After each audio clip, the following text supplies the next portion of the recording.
Morning, everybody. All right, lots of parties last night, I take it. Let's try that again. Yeah, lots of parties?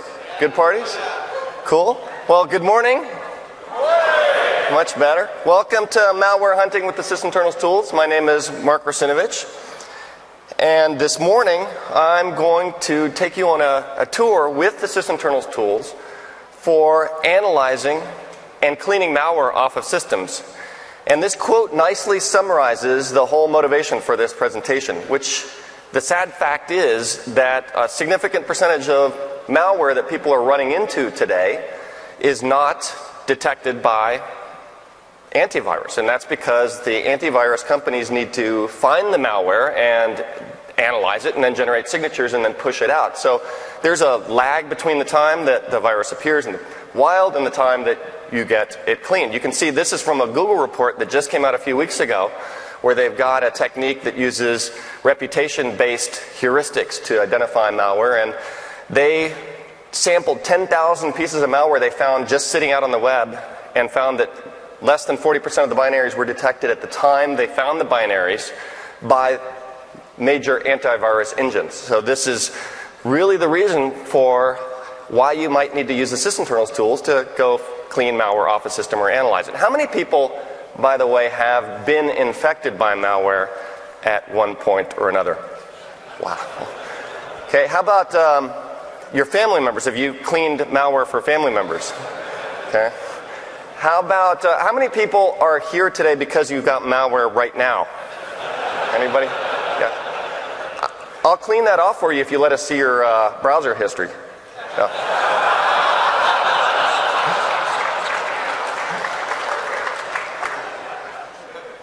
So what I hope to get across in this talk is to show you some tools and techniques for going about determining if you've got malware, figuring out where that malware is, what it's doing on your system, and then cleaning it off.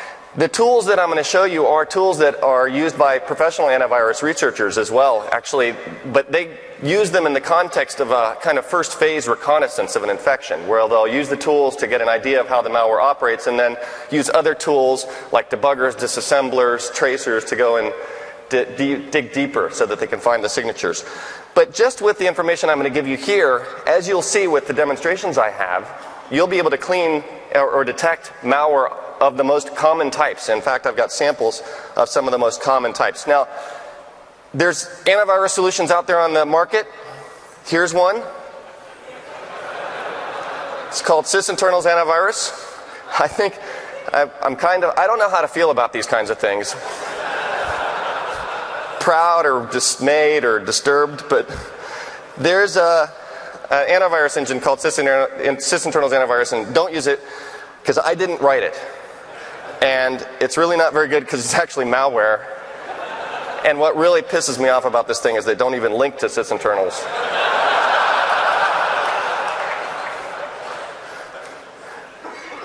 So the steps that I've got here for cleaning malware off a system are the steps that I came up with back in 2004, 2005 timeframe. And back then, malware was operating quite differently than it is today, or large segments of malware anyway.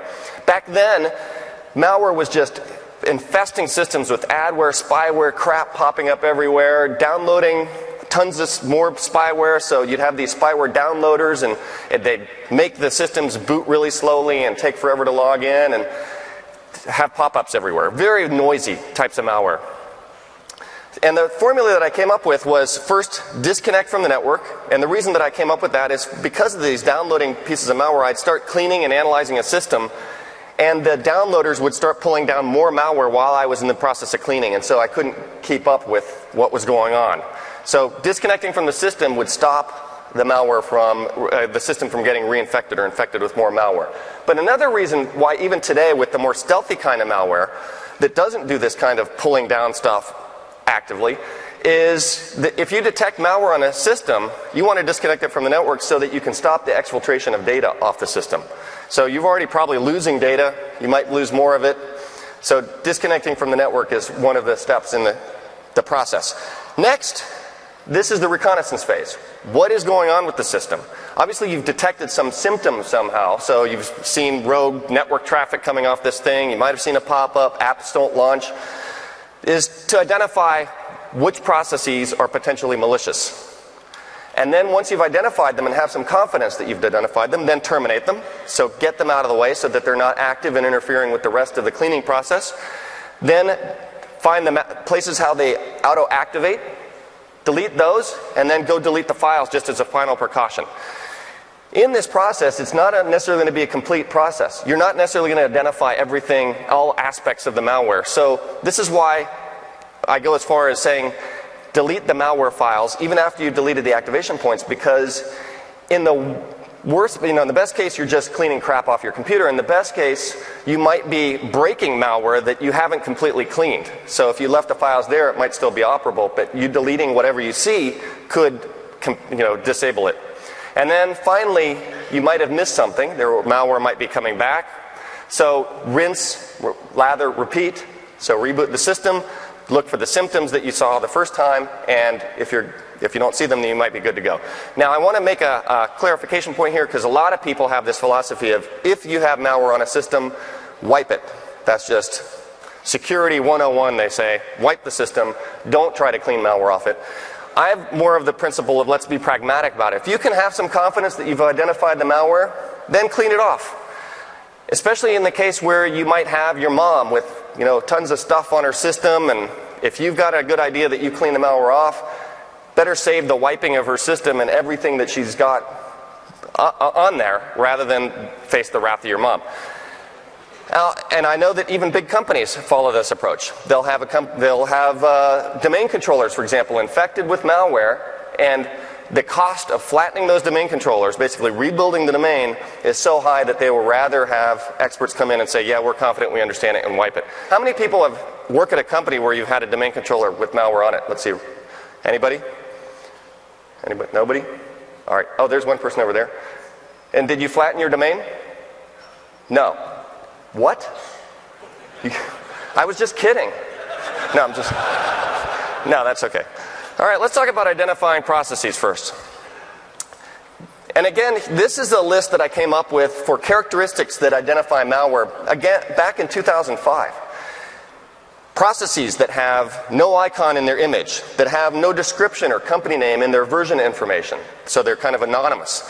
They say that they're from Microsoft, but they don't have a valid digital signature, which I'll explain what that is in a minute.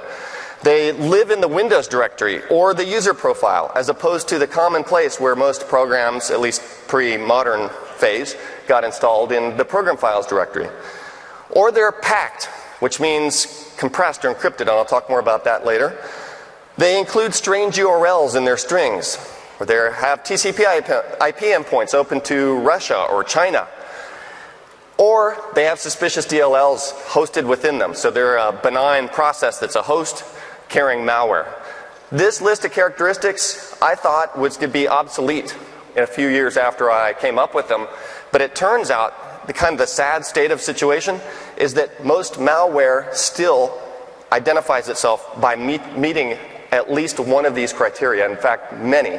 And you'll see the examples that I show you today, almost all of them exhibit more than one of these, and the sad fact is that they don't need to do things to take themselves off this list, because it's so easy to spread and so easy to stay kind of hidden in plain sight with this that they don't need to, they're going to do the bare minimum of work. How many people debug or look at systems with Task Manager?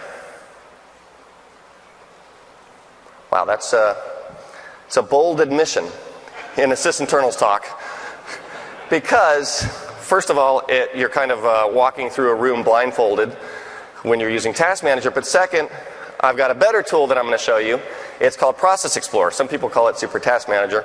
It has lots of troubleshooting capabilities. In fact, that was my original goal with this, was to help you debug DLL problems, file lock problems, hung process problems, and in fact I've got a session this afternoon which is all about using Process Explorer for those scenarios. But what I'm going to focus on here is its malware cleaning capabilities. Let's pull it up. Oh, by the way, this is not a disclosure.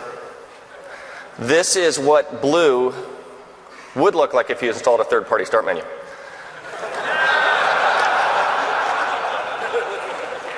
So let's go back here. Oh, by the way, want to mention Sysinternals tools. If you haven't been to the website, here's Sysinternals tools website, where you can download the tools. I actually updated some of the tools that I'll show you today, auto runs and SigCheck, this week.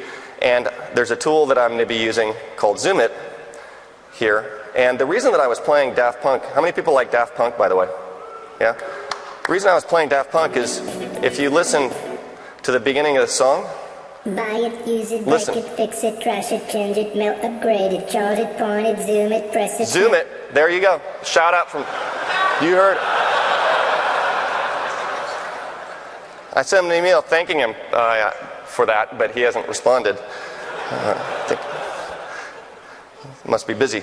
Anyway, so back to Process Explorer and the process view, which looks a little bit different than Task Manager's view. The first thing you can see is its tree structure, which shows you the parent-child relationship of processes. And for example, you can see that down up here in this section, the child's of this service host process. This service host process is going to be the background tasks infrastructure service. This is where you're going to see in now Windows 8, when you launch modern apps, they're going to be a child of this thing. But for the most part, what you'll see is that the parent-child relationship can tell you something about a process, because every child of services.exe, the service control manager, is going to be hosting a Windows service, which I'll talk more about later. So in the case of malware, it will show you, for example, if you see malware as a child of another process, that parent process might be infected with malware itself. You also see these colors. Besides the icon information that I mentioned, the description, the company name, all pulled from the version resource, you see colors. First colors you'll see are these blue rows. And the blue rows, those are special kinds of processes. Those are, anybody? Boy processes. No, those are not boy processes. Those are processes running in the same security context as Process Explorer. The pink processes are hosting Windows services. The white processes are anything that doesn't match any of the other filtering criteria. And the blue processes are ones that are called immersive or modern. They're able to operate both in the old world and the new world. We come down here and you'll see that there's another couple processes here in a dark purple color, and I'll explain what that is shortly. One of the things you can do when you see a pop-up is use the window finder, which is up here, to identify the owning window. So if I say who's the taskbar owned by, it takes me and says, well, Explorer does. This is a way, if you've got a pop-up, you don't know which process it's coming from, you don't see any that look like malware, you can figure out which it is. And there's also a right-click search online, which has been adopted by the Windows 8 Task Manager. And the search online will do a search with your favorite search engine. Oh, yeah. With your favorite search engine. And show you information about those processes. Now, the thing is, a lot of times that doesn't work anymore because malware either picks random or pseudo-random kind of names, and so the searches won't come up with anything. In fact, almost all the malware we see these days does that. There's also refresh highlighting. So some other colors you might see are if I create a process like Notepad, you'll see Notepad. Well, no, I don't know where it came up there. Let's close that. Let's do Notepad. And down here, what showed up in green was Notepad, and when I terminate Notepad, it'll show up in red. There's a problem with that refresh, though, is that it's refresh based. It's every second. And so if you run a short-lived process like ipconfig, there it caught it. Actually, ipconfig spews so much stuff now, it's almost inevitable that it'll catch it. Okay, never mind. Oh, that time it didn't catch it. So you'll see that processes that live between the refresh rate won't get caught, and I'll show you how to catch those later. There's also tooltips. The tooltips can be useful for looking inside of processes to see what's hosted within them. So I mentioned that the Windows service processes, the ones that are pink, are hosting things, and I already showed you the background process launcher, but you have tooltips here on these. If I had a DCOM launcher, you would see a child of that, which would be the DCOM server. If I had a run DLL32, which I can create by launching a control panel applet, I do the window finder to see who this is, and then it's a run DLL32, and you'll see that the process is this run-DLL32 target, timedate.cpl. So this is a way to look at inside of a process quite conveniently. A lot of malware hides itself in run-DLL32. There's some features that are new. One is a timeline view. The other one is an auto-start location view. I'm not going to spend time on those here because I'm going to focus on a different way of looking at auto-starts, but this is something to be aware of. Just really quickly, how does Explorer get launched? If I go look at its auto-start, it's configured as WinLogon shell, and that's why it gets launched when you log in. And so you could go change that if you wanted to, which malware we've seen does occasionally. You want to look a little more detailed at the process, double click on it. And by the way, there's a process here that is a little fishy because it is sitting here and it's purple. I talked about coming back to the purple color. I mentioned packed earlier. Purple is Process Explorer's highlight color for a process that looks packed or encrypted. And the reason that processes are packed or encrypted is typically, not always, that it's malware that is using obfuscation techniques where it will load into memory and unroll itself. The reason it remains compressed or encrypted on disk is that it makes it harder for antivirus engines to get reliable signatures for them because they'll use different encryption techniques or compression every time they get generated. And we've got a couple of those here, these WinHost processes. And if we take a look at them, they're not matching any of the other criteria that we've mentioned.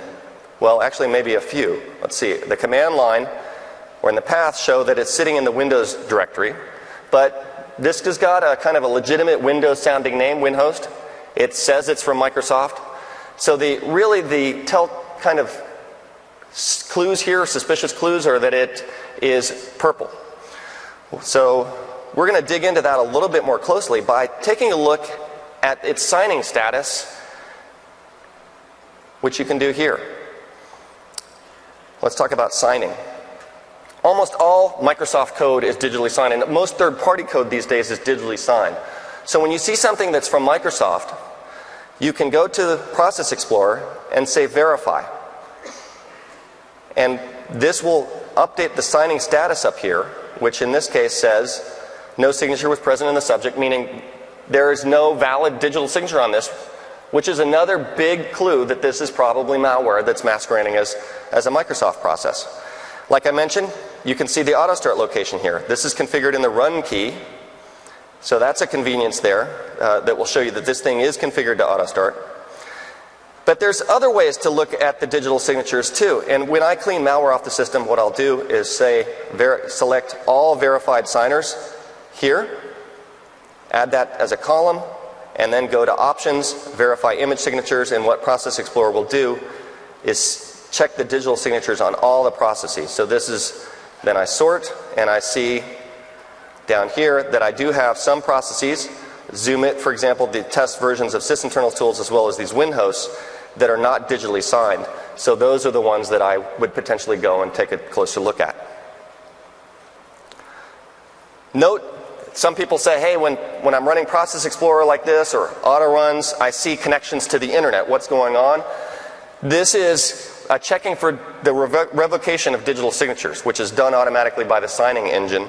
So you will see that reaching out to a CRIL or certificate revocation list servers to see if those have been revoked. And there have been examples, several over the last few years, of malware being signed with digital certificates, legitimate ones, that had to be revoked. And that you wouldn't know that those signatures were revoked if you're disconnected from the network. So this is a downside of disconnecting from the network. What I also do when I'm scanning a system for malware is run a tool called SigCheck, another Sysinternals tool. SigCheck is just a tool that will show you digital certificates. And the way that I run it on a system is to use the -S, which is the recurse switch, the -E, which says look at anything that is executable, no matter what the extension, because we've seen many examples of malware that will give itself a JPEG extension or a .text extension to hide, but it's really an executable image inside. And this will ferret that out. And then -U to show only the unsigned executables. Well, let me do this without the -S. And the only one that I find in the Windows directory is WinHost. Now, I found other things here, unfortunately, in the GAC And the GAC is a place where I've been suspecting malware to place itself to hide with all the unsigned images that go in the GAC over time. I mean, it's a hive of scum and villainy in there in the GAC. And it's a great place to hide, but I haven't seen anybody take advantage of that yet. So anyway, I would check the Windows directory and the Windows System 32 directory with those switches, as well as the program files directory. Strings is a utility. Let's talk about strings. If you've got a process that's suspicious, another way you can take a deeper look into it is come to the process view and go to the strings tab. This will show you printable strings inside the file. One of the problems with this, though, is that if the image is packed or compressed, then you'll only be seeing the strings that are in the on-disk image, which will be garbage. That's where this memory button comes into play, which will show you the strings in the image as it's mapped into RAM. So this is how this process is unfolded. And then what you want to do is look for suspicious URLs. There's one right there. So this is actually process is shaping up to be quite suspicious at this point. And I think we can confirm that it is probably malware. Finally, there's another view, the DLL view. When malware is hiding inside of a legitimate process, what you can do is open up the lower pane with the Control D view. You can add the verified signer column to that as well, and check for unsigned images in processes that are hosts, and you can see that, well, the executable image itself is considered a DLL in the case of Process Explorer. And that's where another tool called list DLLs from Sysinternals -U star will dump any unsigned DLLs in any process that it's running. So it didn't find any at this point. Finally, now that we've identified that Win host, it looks really suspicious. What do? Kill it, right? No. That's inhumane. Put it to sleep first. Now, the reason that I've got that advice, it comes from, I haven't seen this in a while, but 4 or 5 years ago I saw it quite a bit. The buddy system was in play. Watch when I try to kill this Win host right here. What happens? Now, let me turn on the refresh rate, the highlight duration, so that we can see this thing. Let me kill this guy, this one. I've got actually a few of them. Oh, and then another one pops up. And if I kill this one, another one pops up. So these are using what I call the buddy system. One is watching the other guy's back, and if the other one goes down, he's going to revive him. He's going to go take over the paddles and zap him back. And so it becomes very hard to go cleaning the malware off a system when you've got this buddy system in play. But you can suspend them, put them to sleep.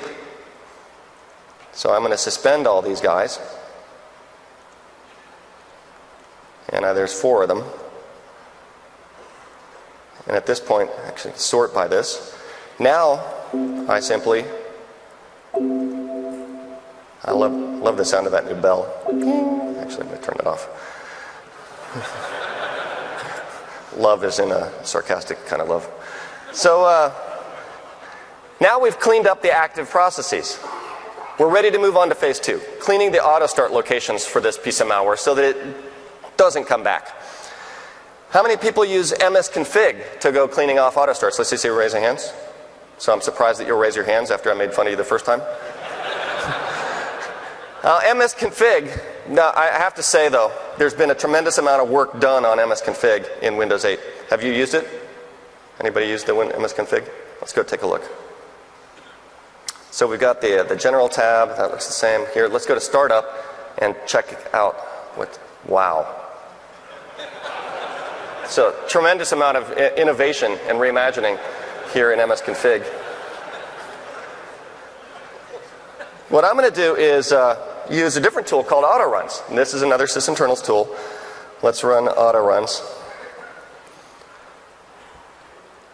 And by default, it's going to scan my entire system and show me all the files that are configured to auto-start or load inside of processes like Explorer or Internet Explorer or Windows Media Player or whatever the media player modern one's called.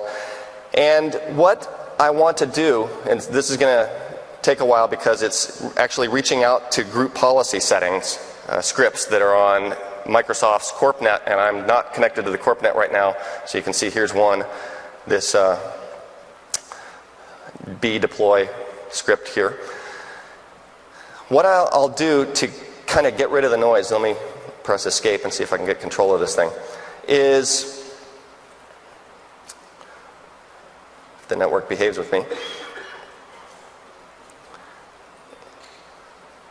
Okay, we had to wait for those threads to clean up. And I'm going to say hide Microsoft entries and verify code signatures. You can also see all the places auto-run looks by checking that.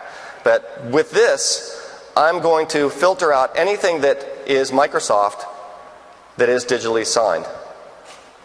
And at this point, I see things that aren't. And showing up in red, images that don't have valid digital signatures.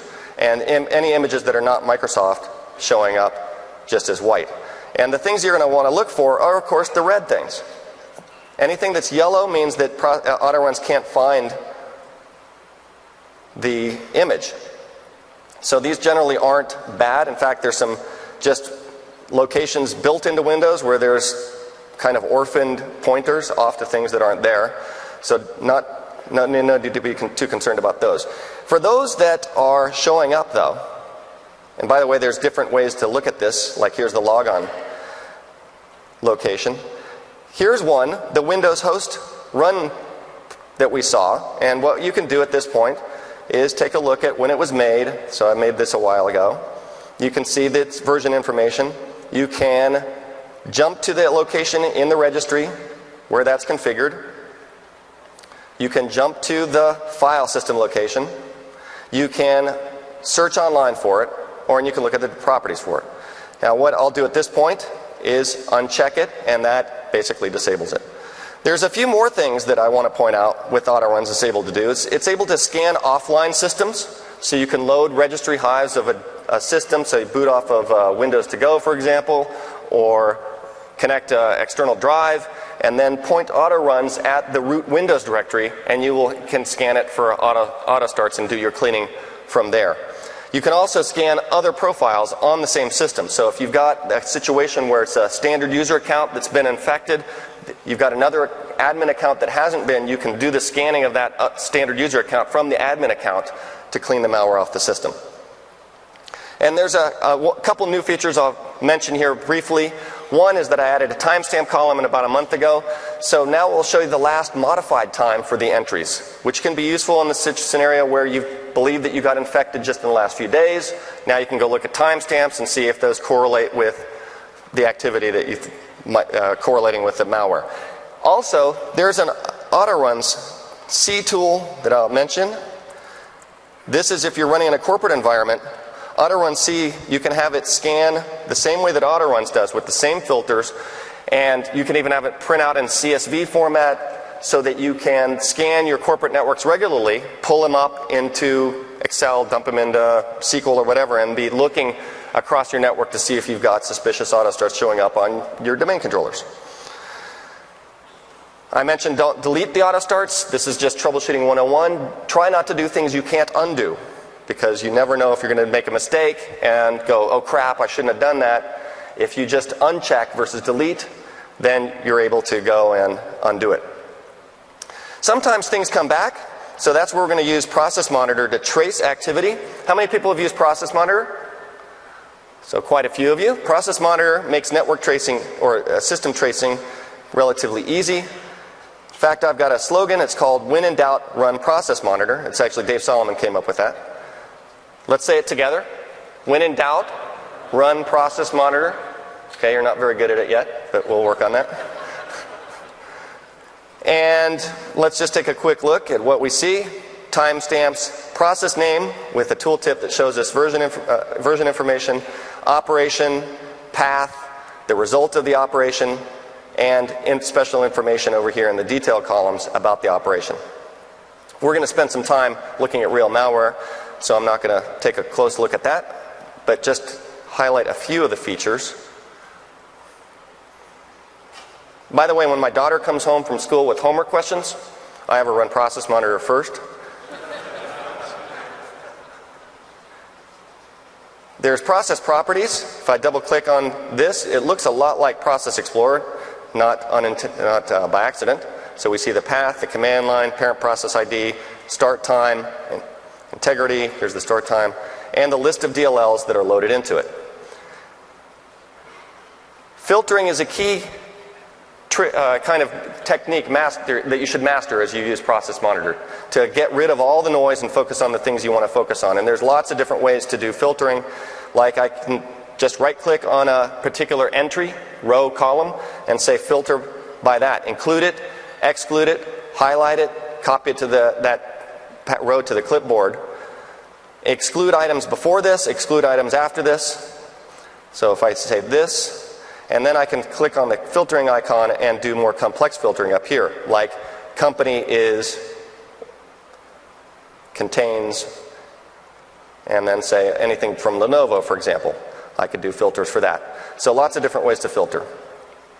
The filter that's most useful for looking at a situation where you've got malware reinfecting a machine, or you've got an example where you can watch how a malware infects the machine, is category is right. Category is right will only show you modifications to the system. So we see that Explorer is doing some modifications to the user assist count registry value, and it's updating it with some information there.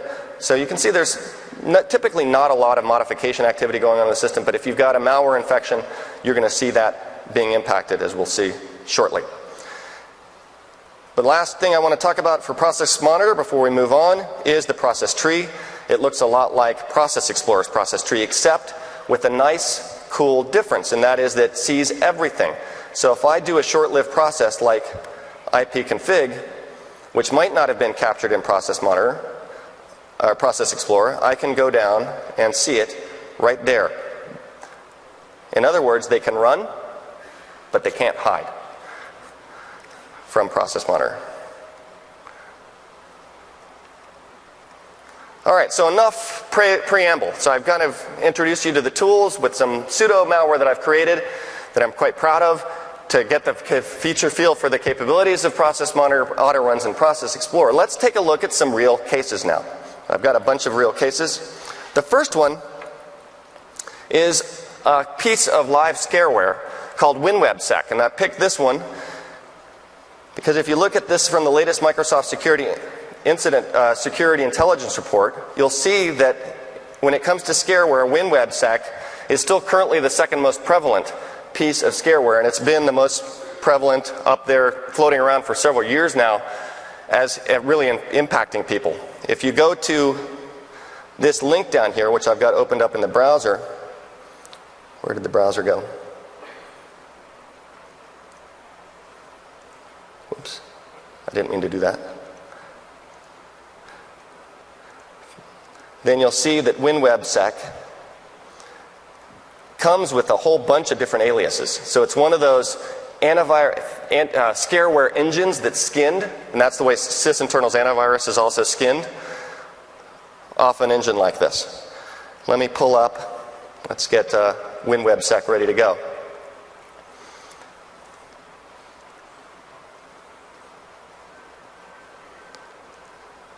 This will come up in a second here, and when it does, I'm going to launch WinWebSec. I'm going to have Process Monitor watching, and we're going to see how this thing more aggressively takes over the machine over the next few minutes as I try to use the machine.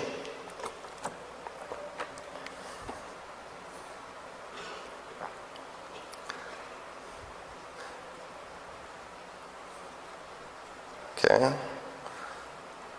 Connecting, and so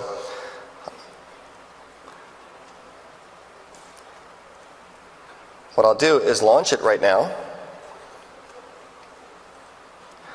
and it's going to install. I'll launch Process Explorer, and I'll launch auto runs, and so it's letting me run these things right now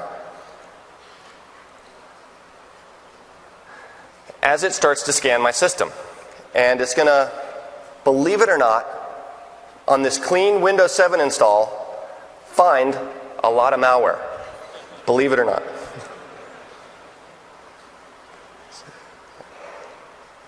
It's going to get wound up here in a second.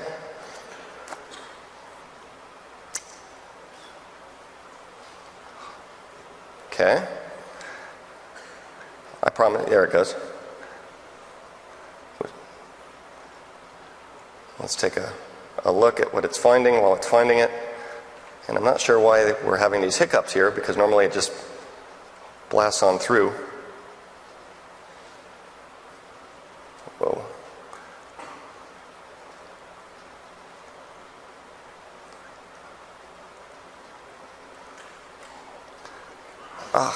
Keep my focus. All right, let me try this.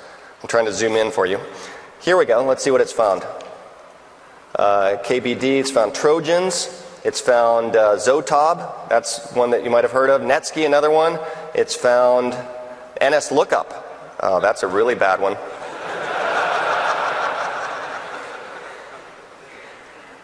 Ping. That's even worse.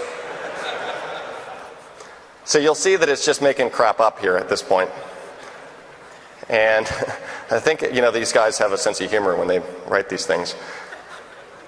And so let's say, you know what, I'm done. I'm convinced. Stop. You're scaring me. Well, 23 infections found can lead to system crashes, slowdowns. But you know what? I don't really mind those things. I kind of live with them on a daily basis anyway. So I'm going to continue unprotected. Are you sure? Yes, I'm sure. Well, at this point, it's going to start to get unhappy with me because I'm not buying into the thing. You better turn on virus protection. Windows is now bothering me. Turn on now. No, I don't want to. Oh, there's no close button on that. By the way, let's see who's launching this. It is this thing down here, which is a piece of malware. It exhibits the characteristics we talked about, a lot of them anyway. It has no description and no company name, and it's sitting inside of the user profile instead of in the places where you'd expect it to see it in the program files directory. And the reason that malware is sticking itself in these directories now is because they don't need admin rights to write there. And so malware is becoming more and more standard user familiar. Well, so let's say that I'm just going to move this out of the way. I don't care about it. But at this point, it's going to get really irritated with me and launch Windows Update. No, that's not what it's supposed to do. It is going to come up. Oh, and there, it tells me calc is infected with something. And at this point, it's like my machine becomes completely unusable, and I'm forced to do something about it.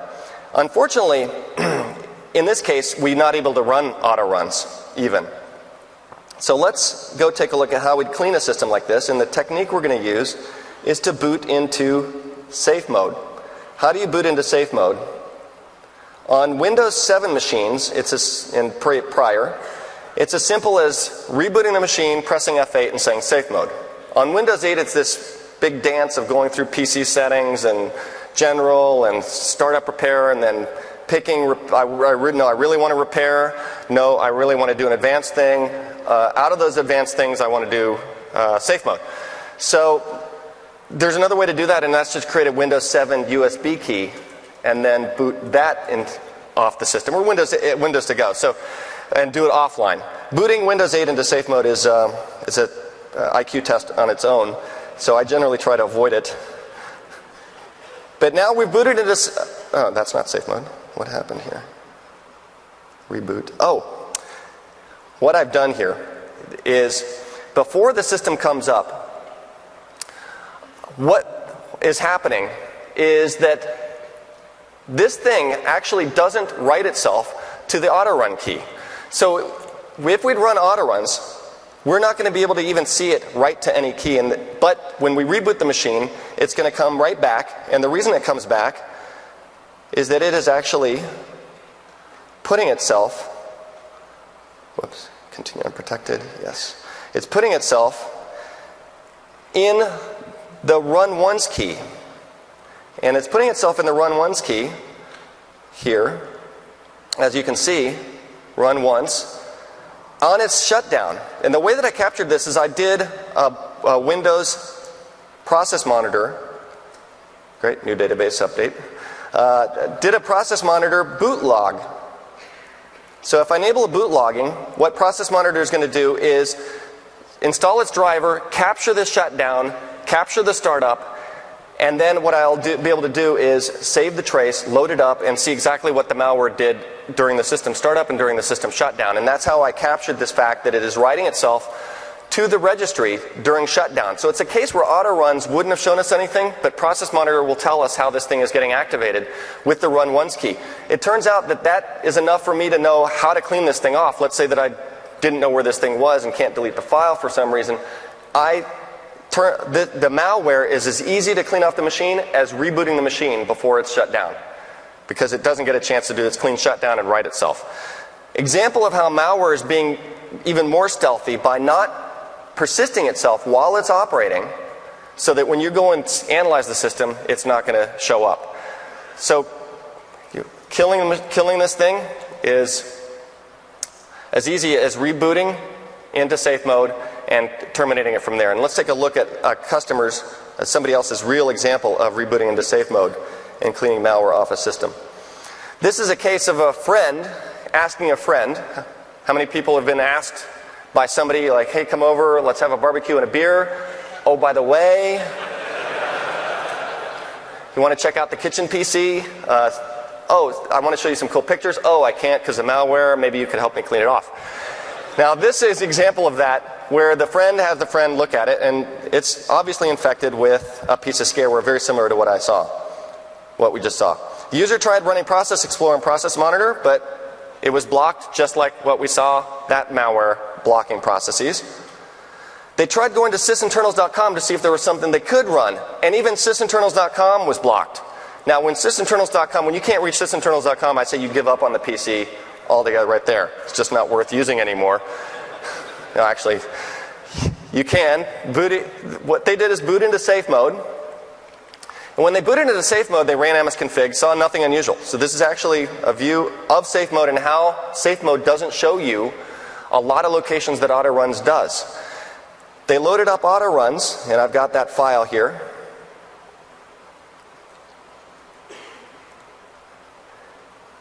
And when they pulled it up,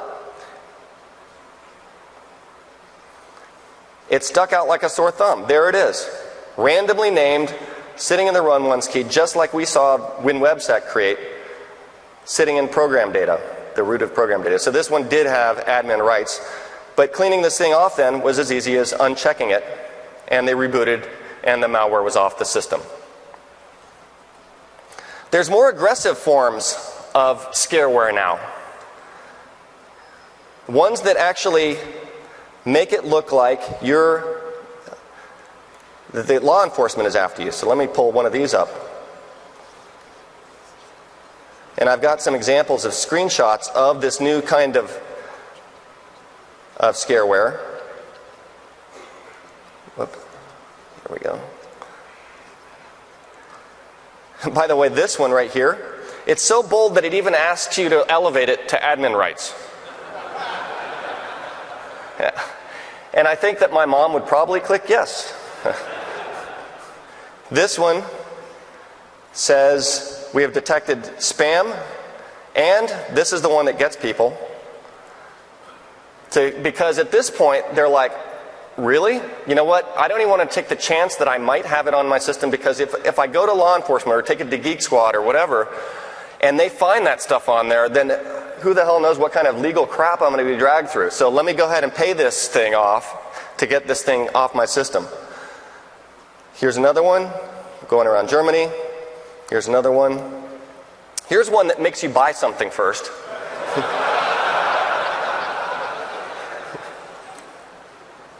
And here, look, they're even internationalized themselves. Here's another one in Russian. Here's another one from the FBI. FBI asking for your money pack payment. It's a little suspicious. The Department of Justice, they seem to like money pack a lot. And by the way, you can get them at your finer Walgreens, Kmart's, and so on. Let's go back to the one that I've got here. It's called LockScreen, and lockscreen.ct. And what this is going to do is it's not the scareware type, it is we've taken control of your system and it's hostage. Here it is. At this point, I can't do anything. It looks like the start menu is there, but I can't touch it. The only things I can do are enter an unlock code that I've got to go pay for. And launch a program like Explorer, or Internet Explorer, boom, it disappears. I've got a second desktop running here with Process Monitor watching what's going on, and auto runs as well.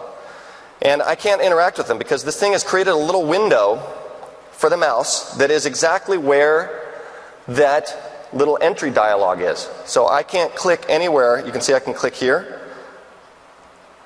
Watch this. I can't click on that. If I say window key M, then I can minimize everything, and it can see that kind of the boundary box right there. There it is, where I can draw. But what I can do is take a look at where we see what we see in auto runs, and I also can open Process Explorer, and there's lock screen. It shows up with the purple highlight right there. It's got a Russian name. It's got a Russian description. It has no digital signature. And what auto run shows us is it's sitting there in a couple places, WinLog on shell and the run key. The problem now is that obviously I can't clean these things off without because it's going to stop me from even running anything.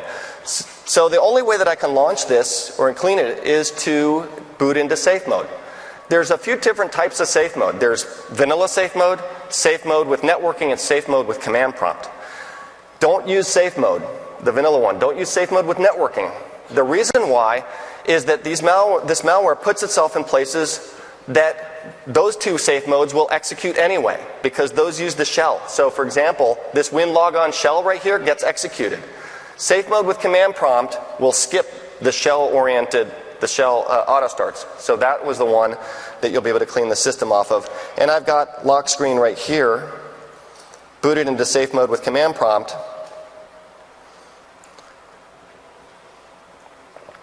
And you'll see at this point, I can launch auto runs, and it'll come up and show me the exact same thing that I just saw, auto runs by cheating on that second desktop. Desktops is a Sysinternals utility, and they pop up. Now these are the Sysinternals tools that are debugging unsigned. And at this point, I can clean the system like this, and then go delete those files, and I'm done with the ransomware. Here's another example of a real piece of malware. This one is what I call the case of the runaway CPU. This is a user actually sent me this case. They noticed that their fan, so they've got this monster, tower under their desk at home, and they noticed that the fan is out of control, really loud. It's like what they get when they play a game that's very graphics intensive. And so they're like, that's funny, I'm not doing anything on the system. It should be idle. Why is the fan on? They launch Process Explorer, and they suspect that it might be the GPU, because the only time that they ever hear the fan spin that loudly is when they're playing a game that's GPU intensive. Process Explorer has GPU support in it. There's a GPU column up here, right there. And if I run something that's GPU intensive, you'd see these things spin up. I can also add the GPU columns like this person did. They process GPU here, GPU usage.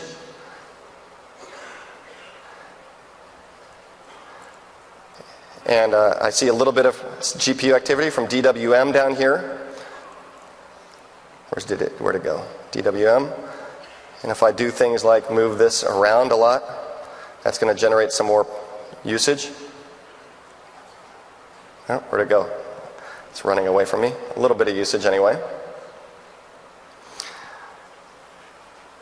And what they noticed when they ran is that there was a lot of GPU usage down here by this thing called Java avsked.exe.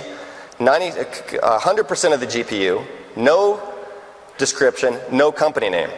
It looks very suspicious. So they killed the process. The fan stopped. How did the process get launched? So they looked at the binary. They uploaded it to VirusTotal, and VirusTotal said this thing was a Bitcoin miner. How many people mine Bitcoins in here? Nobody? A few people?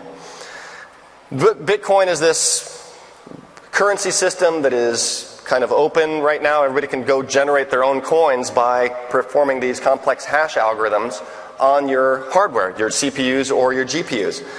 The malware was still active. Even though they terminated that process, there was still something active, so they couldn't run auto runs. So they opened the registry and went to current version run, where they were hoping they'd find something, and sure enough, they found this sitting here. Something sitting inside of app data roaming systweak, something called tweaker, which isn't, again, it sounds potentially legitimate. They deleted this auto start location, and the problem was solved. I've got an example of a real Bitcoin miner piece of malware. It's called Vicenor. And where is Vicenor? And if we go take a look at the Microsoft report for Vicenor,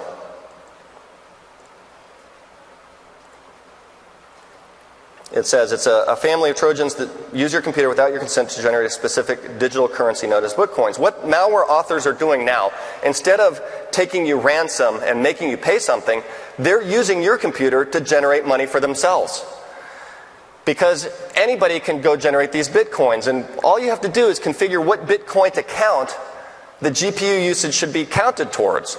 And so the malware downloads it to your computer, connects to their Bitcoin account, and starts generating coins for themselves. So big botnets now are enlisted for the task of generating money for these guys. This Vicenor, unfortunately, it's a GPU-based miner, so we're not going to see it consume the CPU, and I don't have a GPU sitting inside this virtual machine. But here it is, and what it's going to launch as a child process is the miner D process. This miner is the miner process for Bitcoin. And if we take a look at miner D, its command line options, you'll see that here's the Bitcoin account. iSpilledSoda.ru is what this goes to. So I go to, I haven't been to iSpilledSoda.ru. iSpilledSoda.ru. And apparently that is not active anymore, although it has been found in other pieces of malware. Here, Threat Expert says that they've seen this account being used. Now, what is the account password here? You can see the password's X, and the username is theirfz.1. So if we wanted to, and that account was still active, we'd have access to that Bitcoin account. Unfortunately, we don't. But this is a standard piece of Bitcoin malware. There's the reason that I don't see activity, like I said, is this is GPU-based miner, but there's also CPU-based miners. So what you'll see is now, even on systems without high-performance GPUs, that Bitcoin mining can be done on those GPUs. Of course, it's a lot less efficient. But when they're using your computer and not theirs, that's okay.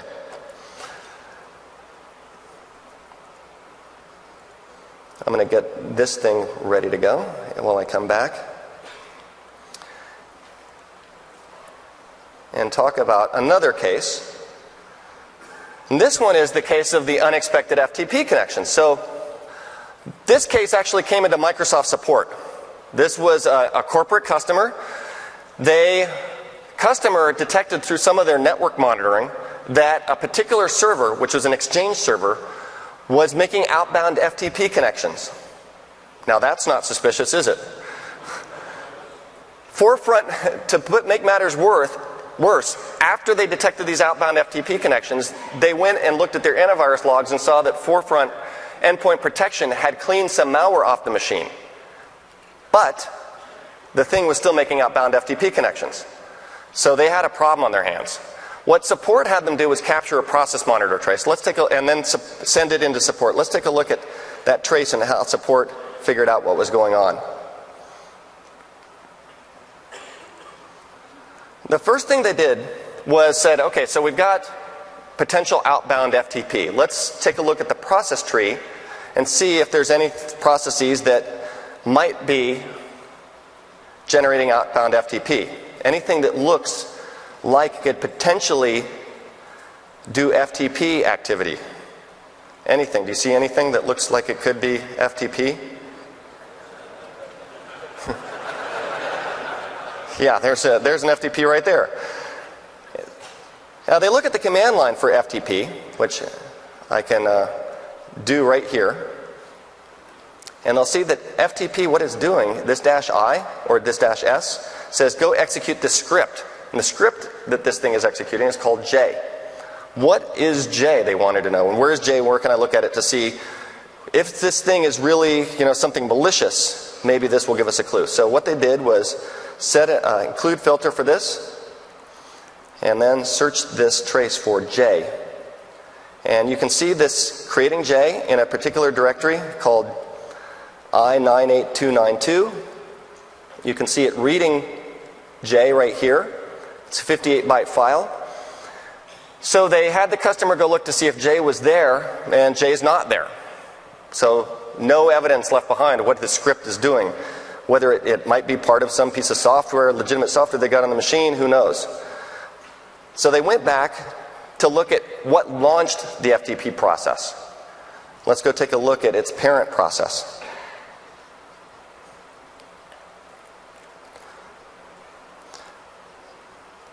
So the parent process of this FTP is this command prompt.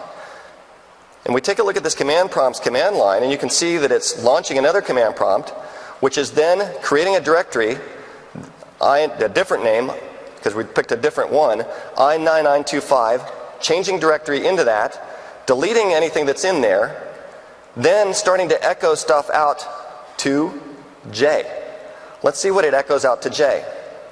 So I'm going to copy this command prompt, this command line here, and what I can do,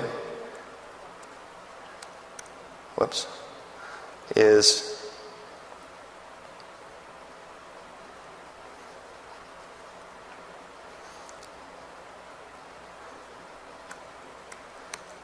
I'm doing F3s and just pressing return to replace those with carriage returns. And now you can see the first line, open up J, pipe an open command, obviously aimed at FTP, into J.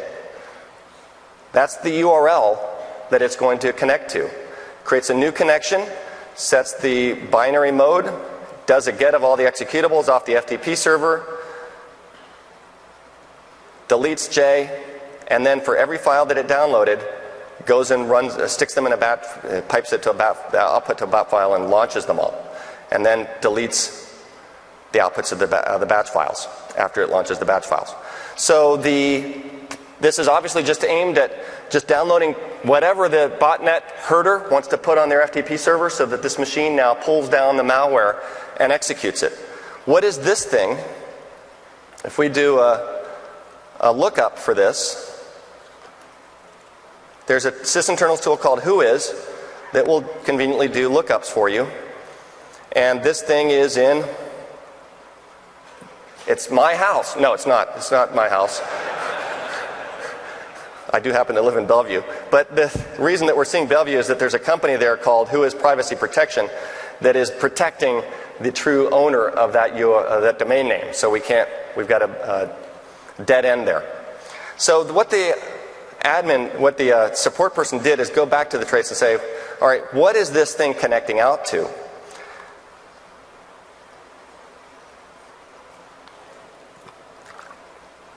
Process Monitor, besides catching file system and registry activities, also captures network activity.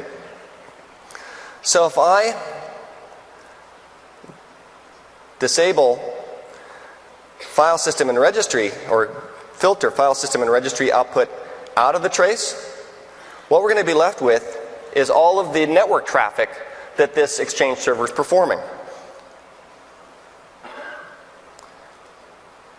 And if we scroll through this, we can see that it looks like legitimate traffic for the Exchange server, but then we see here batches in between of random URLs. Well, this 105.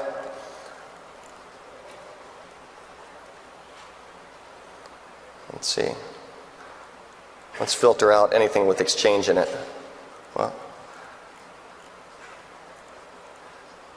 and the way that you can do this is a new feature, edit filter, and I can say path contains, and I want to do exchange, because I'm not looking for any, I want to filter out any traffic that is, and I want to say exclude, that is the exchange server's legitimate traffic. What I'm going to be left with are mostly outbound connections.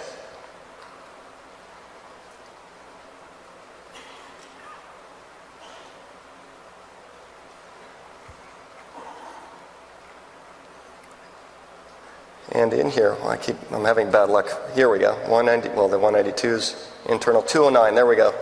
209 dot. Oh, I thought I saw 29. 229. All right. What is 229? Let's do a copy of that.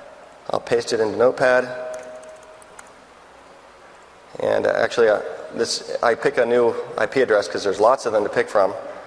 And then let's go to a site which will tell us where this URL is located, like look up ip.org. It's a good one, or net. Look up ipaddress.org. And let's see what this tells us.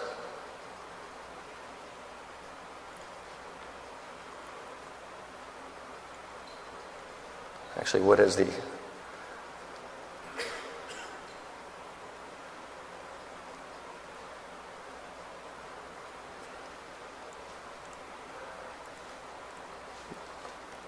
that's not the lookup.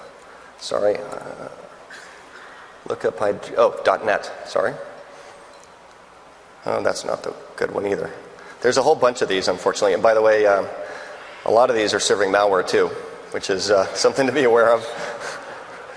Okay, so this one can't find it, but I happen to pick a unlucky one. Here's 105. I should have picked that 105 address we saw.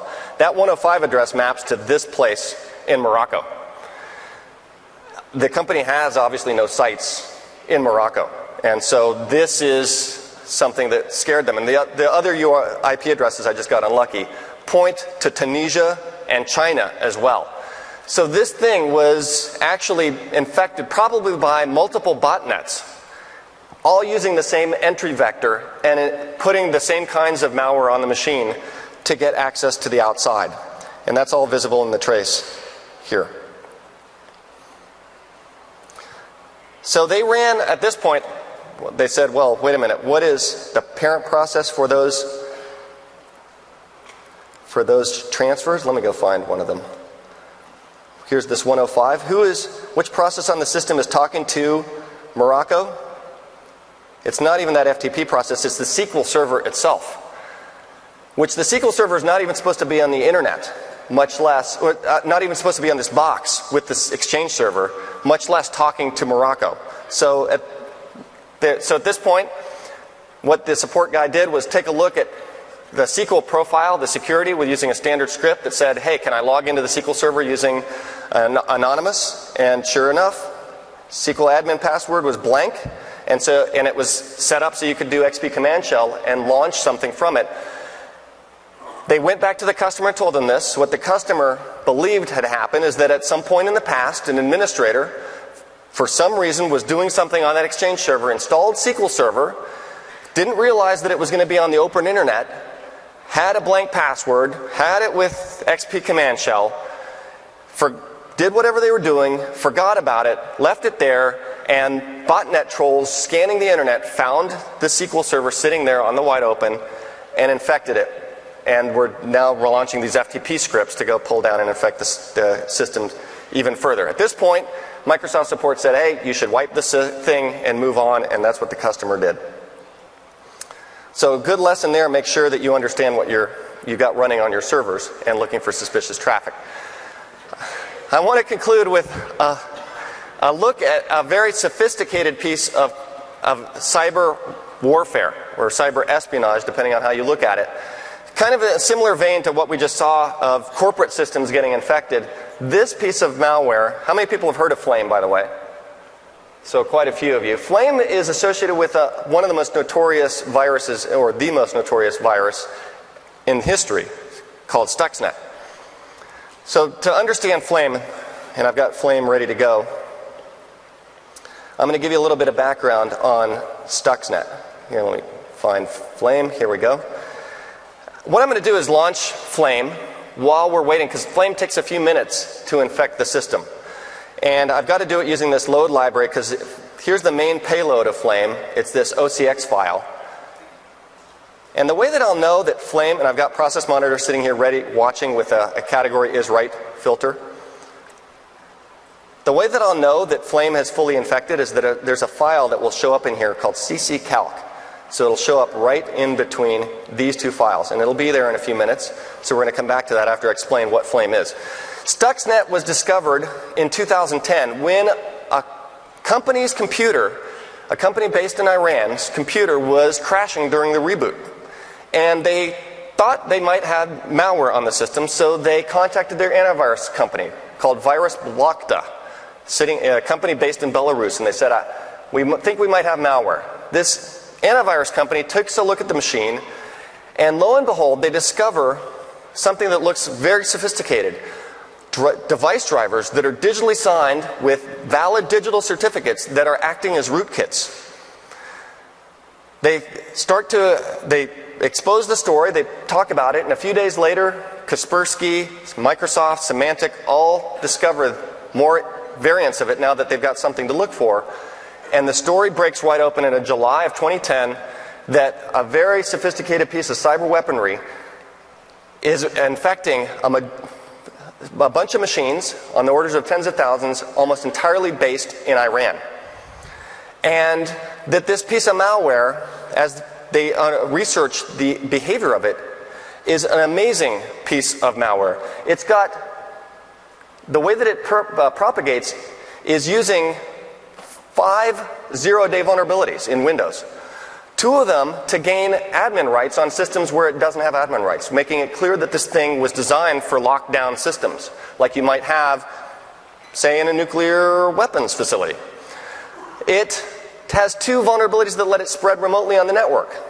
And these are vulnerabilities not patched by Microsoft. It's got one that lets it jump from a USB key using an auto run, an infection of a link parser bug in Explorer, so it can hop off the key onto the system. And that's the primary propagation technique, they believe. Not only that, but it's got drivers that look like they're signed by Realtek and Micron, valid digital certificates by these 2 Microsoft hardware OEMs that happen to be in literally the same office park a few hundred yards from each other in Taiwan. So somebody has stolen these certificates somehow, either physically in that park or infecting both those companies and getting those certs out, and then signed this piece of malware.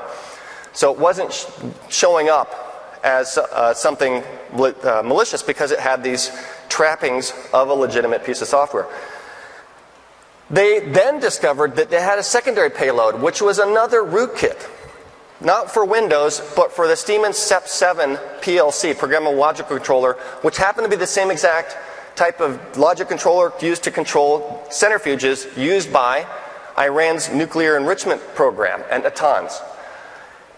And this rootkit inside of it, aimed at this, caused those centrifuges to spin faster and slower than they were designed to, at variable speed, to the point where they would burn out, all the while projecting back false information, telemetry information, to the operator on the Windows system that the centrifuge was operating normally.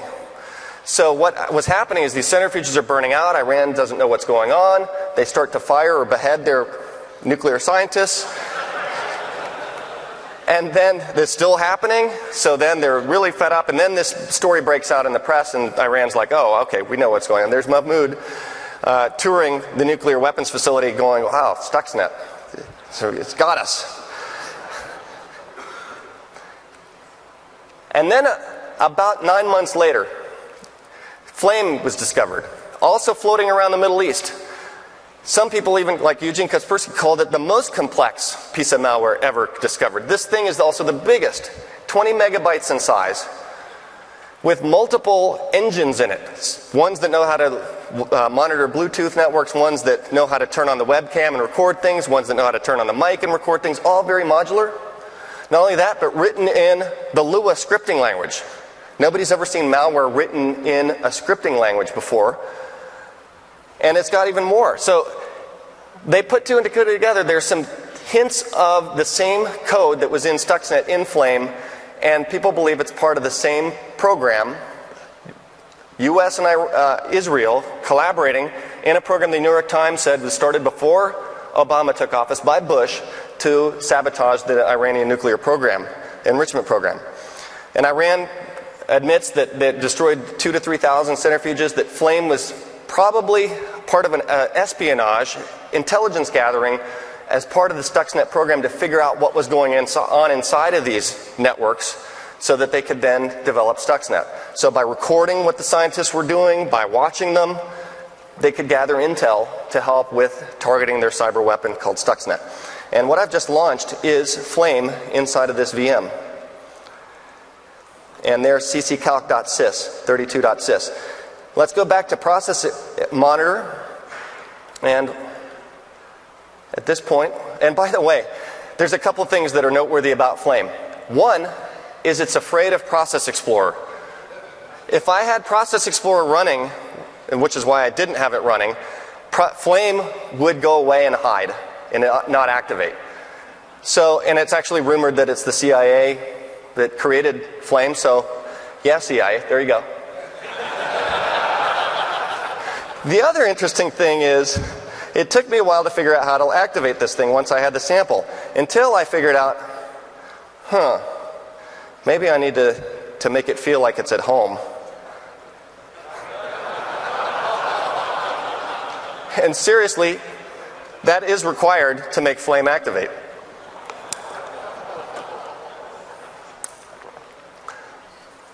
And then, so let's go take a look at Flame, what Flame is writing. So it's dropping here mscrypt.dat into MS Security Manager, this massive payload down here, which happens to be a SQL Express database. How many pieces of malware have you seen that use T-SQL to store configuration?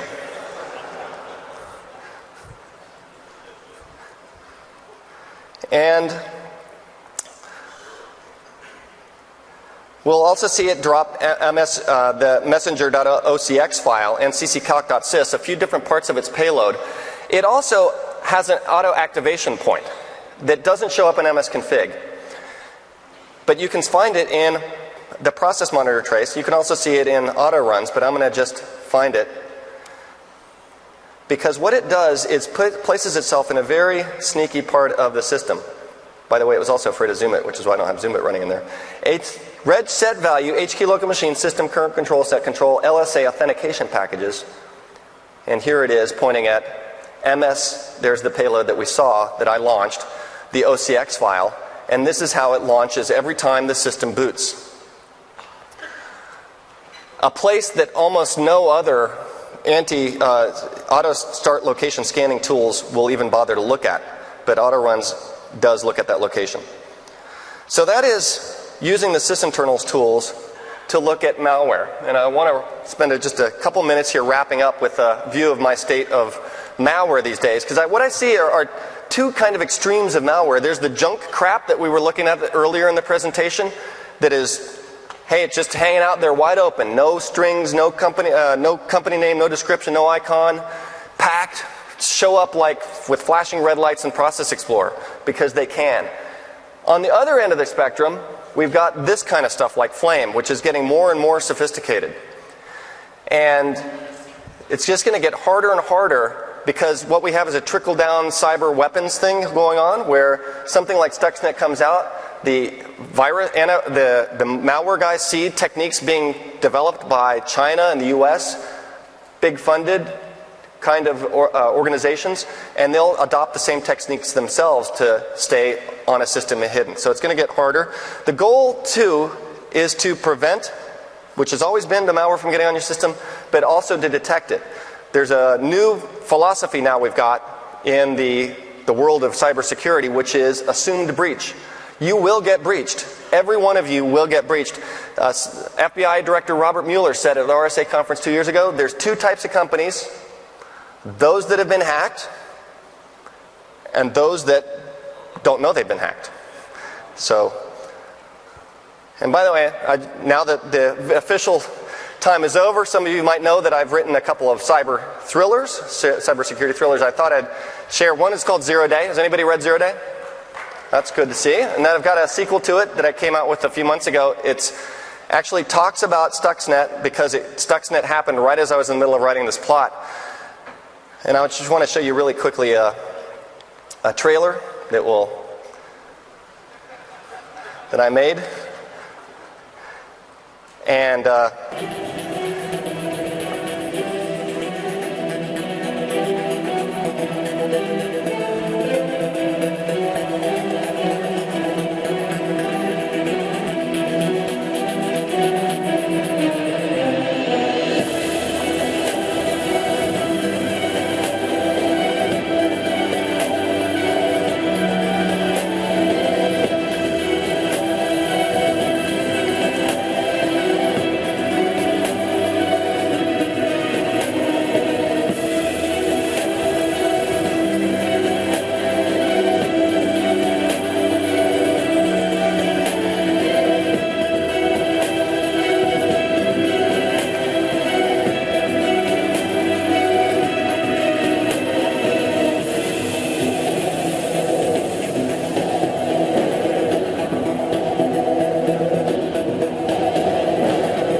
technology is the bullet. Everyone is the target. Trojan Horse, a new techno thriller by Mark Rusinovich.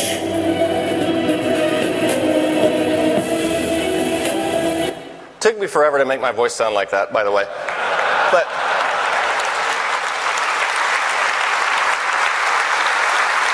there's one thing that I'm especially proud of. I don't know if you noticed, but the foreword was written by Kevin Mitnick. And a lot of you probably know who Kevin Mitnick is. He's one of the most notorious hackers ever. What amazed me, and I didn't even realize it until afterwards, is that I got him to open a document called Trojan Horse. And that... Anyway, I'm doing a book signing from 12 to 12:30 of all the books, Sysinternals, Windows Internals, Zero Day, and Trojan Horse, from 12 to 12:30. And I'll be back here in the same room at 1 o'clock for Case of the Unexplained. I hope to see you there. I hope you had a great time and learned something and clean malware off your systems. Thanks.